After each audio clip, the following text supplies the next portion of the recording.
Assalamualaikum warahmatullahi wabarakatuh. Perkenalkan, nama saya Aldian Pratama dengan NIM 11820606010 dari semester 5 kelas A, Program Studi Pendidikan Biologi UIN Sunan Gunung Jati Bandung. Pada kesempatan kali ini, saya akan membuat sebuah video pembelajaran mengenai 1. Struktur dan fungsi lipid, 2. Metabolisme lemak, 3. Sintesis asam lemak. Struktur dan fungsi lipid. Sebelum kita membahas tentang struktur dan fungsi lipid itu, marilah terlebih dahulu kita ulas sedikit mengenai lipid itu sendiri. Apa itu lipid? Lipid adalah segolongan senyawa yang tak larut dalam air, tetapi larut dalam pelarut nonpolar, yaitu ether, alkohol, benzen, dan lain-lain. Kemudian, lipid pun ada bermacam-macam. Misalnya, 1. Triacylglycerol atau TAG, kolesterol, fosfolipid, steroid, dan lain sebagainya. Tidak hanya itu saja, lipid pun dibagi berdasarkan sumbernya. Berdasarkan sumbernya, lipid dibagi menjadi 2 jenis, yaitu lipid nabati dan lipid hewani. 1. Lipid nabati. Lipid nabati adalah lemak yang dikandung oleh tumbuh-tumbuhan. Contohnya durian, alpukat, kedelai, dan lain-lain. Lemak alam ini terbentuk dari gliserol dan asam-asam lemak yang tidak jenuh. Lipid nabati mengandung fitosterol, kadar asam lemak tidak jenuh, dan juga pada suhu kamar, lipid nabati cenderung berbentuk cair. 2. Lipid hewani. Lipid hewani adalah lemak yang dikandung oleh hewan. Contohnya terdapat pada daging, telur, ikan, dan lain-lain. Lipid hewani mengandung kolesterol. Lipid hewani lebih kecil daripada lipid nabati. Lipid hewani cenderung berbentuk padat pada suhu kamar. Struktur lipid. Struktur lipid dapat dikategorikan menjadi 2. Yang pertama, berdasarkan struktur kimianya. Yang kedua, berdasarkan struktur trigliserida. 1. Berdasarkan struktur kimianya. Berdasarkan struktur kimianya, lipid adalah ester gliserida dengan jumlah atom lebih dari 10 yang terbentuk dari reaksi esterifikasi antara asam lemak dan gliserol. Selain itu, ester gliserida membentuk lemak dan minyak. Struktur asam lemak dan gliserol pada senyawa lipid adalah sebagai berikut. 2. Berdasarkan struktur trigliserida. Berdasarkan struktur trigliserida, lipid dibagi menjadi 2 jenis, yaitu lemak dan minyak. Lemak dan minyak tergolong senyawa trigliserida atau triacylglycerol, yang berarti senyawa yang memiliki 3 gliserol. Perhatikan gambar di samping saya sebagai berikut. Pada gambar di samping, R1, R2, atau R3 yang dimaksudkan adalah rantai hidrokarbon dengan jumlah atom karbon dari 3 sampai 23, tetapi paling umum dijumpai adalah 15 atau 17. Kemudian, lemak yang terbentuk dari asam karboksilat sejenis R1, R2, atau R3 disebut lemak sederhana. Jika terbentuk dari 2 atau 3 jenis asam karboksilat disebut campuran atau lemak campuran. Fungsi lipid. Lipid memiliki berbagai macam fungsi, diantaranya 1. Sebagai sumber energi, 2. Sebagai cadangan penghasil energi, 3. Sebagai hormon, 4. Sebagai pelarut beberapa vitamin A, D, E, dan K, 5. Sebagai isolator panas, 6. Sebagai pelindung organ penting, 7. Sebagai ciri kelamin sekunder, 8. Sebagai bahan penyusun untuk membran sel atau organel, dan lipoprotein. Metabolisme lemak. Metabolisme lemak adalah proses tubuh untuk menghasilkan energi dari asupan lemak setelah menjadi sari-sari makanan yang telah masuk ke dalam tubuh kita. Dan berikut ini adalah penjelasan proses dari metabolisme lemak. Perhatikan gambar di samping saya berikut ini. Dalam bentuk trigliserida, lemak disintesis menjadi asam lemak dan gliserol. Asam lemak inilah yang akan masuk ke dalam proses metabolisme energi. Pada prosesnya, gliserol dan asam lemak memerlukan glukosa untuk memasuki siklus Krebs atau yang biasa dikenal dengan siklus asam sitrat. Dengan memasuki siklus ini, gliserol dan asam lemak dapat diubah menjadi energi. Proses metabolisme lemak dalam tubuh, misalnya ketika kita memakan daging sapi, makanan ini mengandung lemak jenuh. Kemudian, makanan ini akan dihancurkan dan akan dicerna oleh garam empedu yang membentuk molekul lemak. Kemudian, molekul lemak ini akan diuraikan oleh enzim lipase menjadi molekul asam lemak dan molekul gliserol. Kedua molekul ini akan diabsorpsi oleh jonjot usus dan diubah menjadi senyawa yang dibutuhkan oleh jaringan.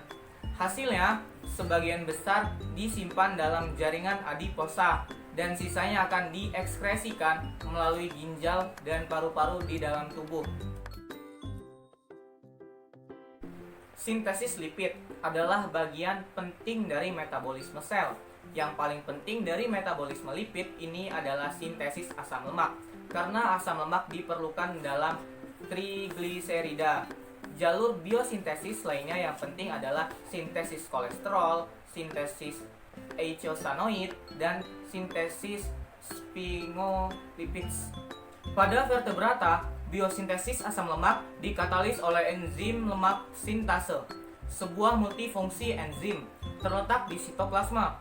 Enzim memerlukan asetil CoA sebagai pengantar molekul. Dalam reaksi siklik, residu asetil memanjangnya dengan 1 unit C2 pada satu waktu untuk 7 siklus. NADPH plus H+ digunakan sebagai agen produksi dalam proses ini.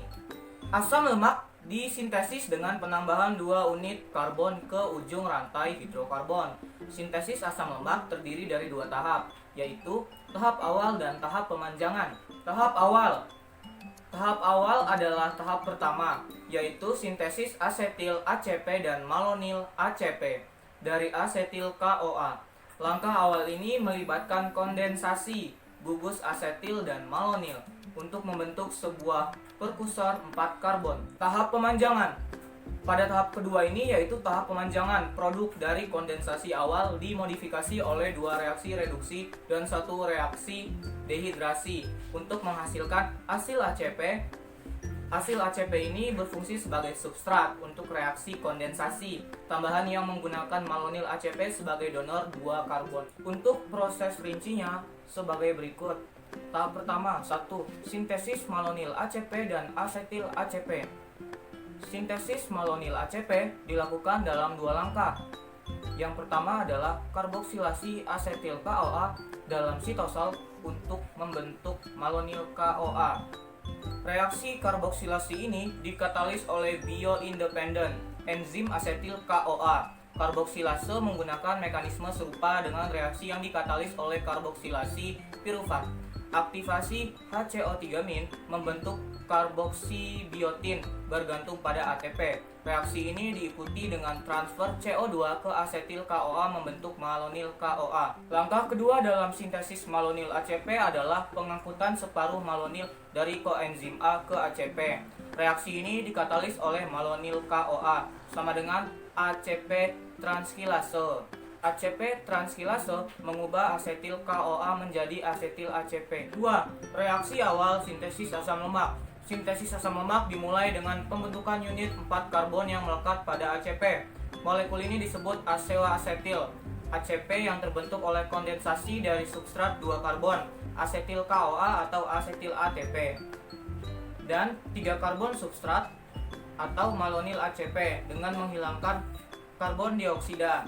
Reaksi ini dikatalis oleh 3 ketoasetil ACP sintase atau Cas. Dalam reaksi ini, unit 2 karbon dari asetil CoA ditransfer ke enzim, di mana ia berikatan kovalen dengan tioester. Enzim kemudian mengkatalis pengangkatan unit 2 karbon ke ujung malonil ACP membentuk 4 karbon intermediat dan melepaskan CO2. Versi eukariotik dari sintesis 3 ketoasetil ACP mengangkut reaksi yang sama, kecuali bahwa mereka menggunakan asetil ACP sebagai substrat awal bukan asetil CoA. 3. Reaksi pemanjangan sintesis asam lemak. Aseoasetil ACP mengandung bagian terkecil 3 ketoasetil.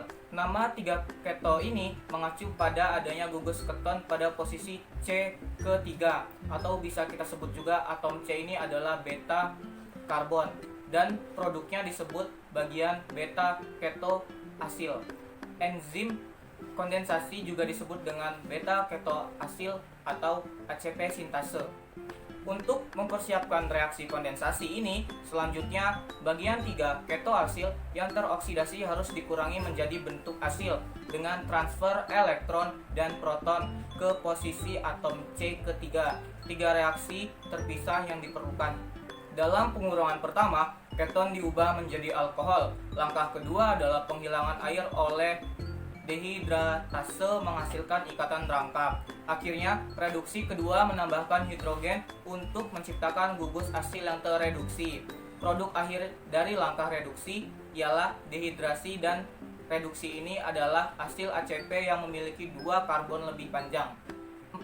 Aktivasi asam lemak. Reaksi tioesterase menghasilkan pelepasan asam lemak bebas, tetapi modifikasi berikutnya dari asam lemak ini dan penggabungan mereka ke dalam membran lipid memerlukan langkah aktivasi di mana mereka akan diubah ke tioesters dari koenzim A dalam reaksi ATP dependent yang dikatalis oleh asil KOA sintase.